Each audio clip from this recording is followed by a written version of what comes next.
Assalamualaikum warahmatullahi wabarakatuh. Selanjutnya masuk ke materi bab 6 yaitu penerapan produksi dan pelayanan usaha.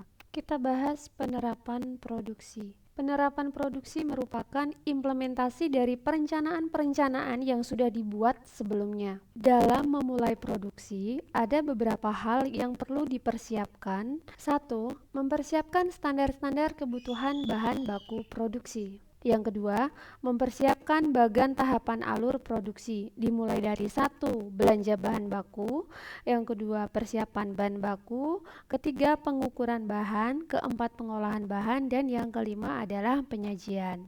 Yang ketiga, menyiapkan standar operating procedure atau SOP, meliputi hal-hal apa saja yang harus dikerjakan, kemudian pihak-pihak yang bertanggung jawab terhadap pekerjaan tersebut, kemudian langkah-langkah untuk mengerjakan setiap tahapan, kemudian waktu yang dibutuhkan untuk menyelesaikan pekerjaan, serta alat-alat yang dibutuhkan dalam pengerjaan tersebut. Yang keempat, yaitu menyiapkan tenaga kerja untuk produksi.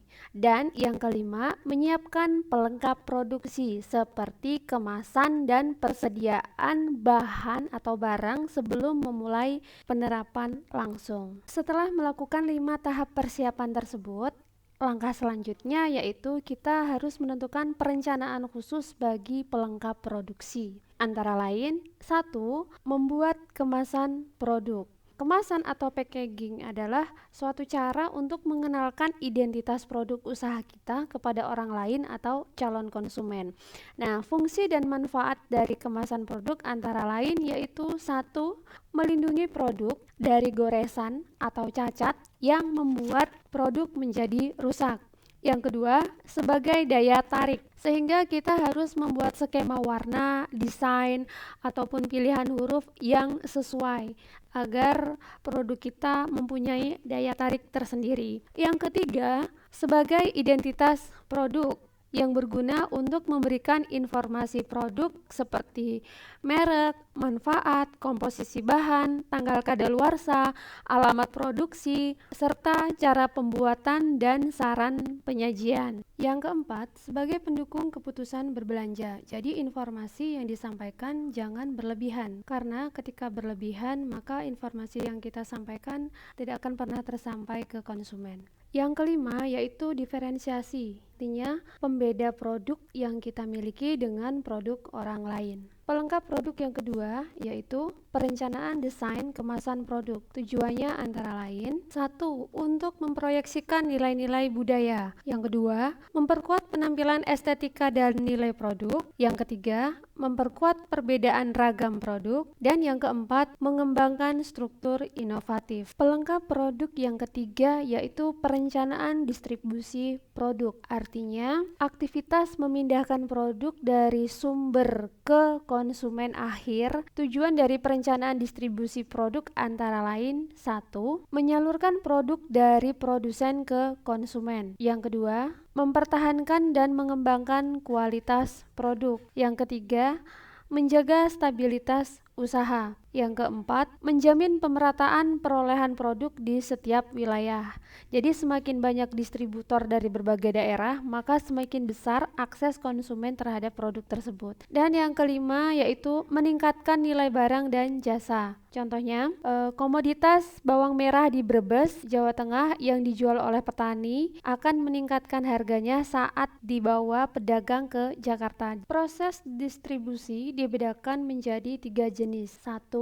Distribusi langsung, yaitu kegiatan pendistribusian yang dilakukan langsung oleh produsen kepada konsumen tanpa ada perantara. Contohnya, seorang pengrajin yang langsung menjual hasil kerajinannya kepada konsumen. Yang kedua, distribusi semi langsung, yaitu dilaksanakan melalui saluran yang dimiliki oleh suatu usaha atau produsen. Nah, sebuah usaha tersebut itu memiliki divisi atau bagian khusus saat melakukan penjualan. Yang ketiga yaitu yaitu distribusi tidak langsung. Artinya, aktivitas distribusi dijalankan oleh lembaga pemasaran di luar perusahaan produsen, seperti agen atau perusahaan retail. Contohnya, penjual produk kecantikan yang menjual produknya melalui agen. Pihak-pihak yang terkait aktivitas pendistribusian antara lain: 1. Pedagang, yaitu pihak yang membeli produk dari produsen atas kemauan sendiri. Yang kedua, agen, merupakan lembaga pemasaran yang diakui oleh produsen atau perusahaan untuk mendistribusikan produk ke konsumen.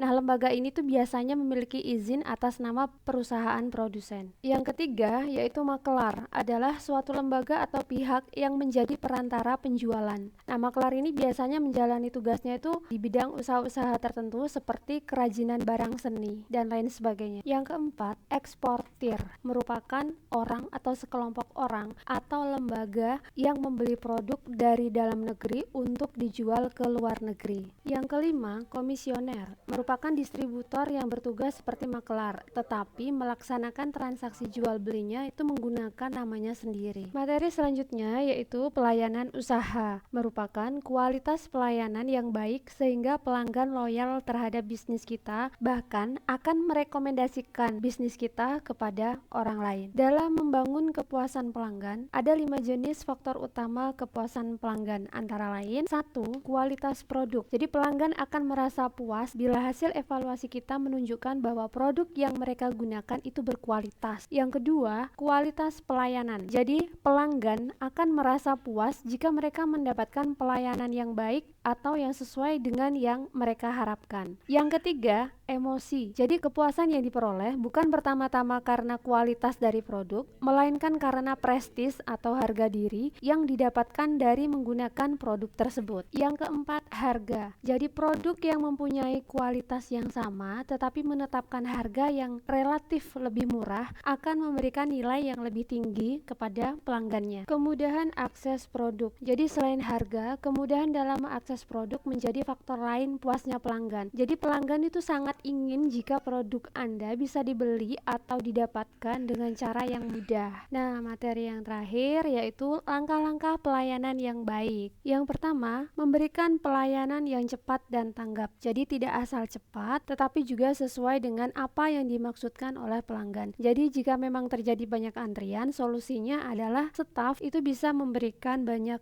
nomor antrian yang rapi, tempat untuk menunggu yang nyaman, dan fasilitas hiburan agar pelanggan tidak bosan saat menunggu antrian. Yang kedua yaitu sabar. Jadi cobalah menghadapi pelanggan dengan pikiran yang jernih, karena hal tersebut akan menghasilkan suatu hal yang positif bagi kita. Yang ketiga, sopan. Pelanggan itu ibarat seorang raja, sehingga sudah sepantasnya kita melayaninya dengan baik, menggunakan komunikasi dengan baik, sikap yang baik dengan sikap yang sopan. Jadi pelanggan itu merasa nyaman dengan pelayanan yang kita berikan. Yang terakhir nih, yang keempat, yaitu responsif terhadap keluhan pelanggan. Jadi mendengarkan adalah salah satu kegiatan yang cukup sulit untuk dilakukan, namun hal ini tuh merupakan poin penting dalam meningkatkan pelayanan bisnis. Terkadang sebagian pelanggan yang banyak bicara hanya ingin didengarkan. Jadi oleh karena itu tugas kita itu adalah mendengarkan pelanggan dengan baik, dan kita mencoba memberikan tanggapan yang baik dan solusi untuk menjawab keluhan mereka. Oke guys, thank you for watching. Jangan lupa subscribe.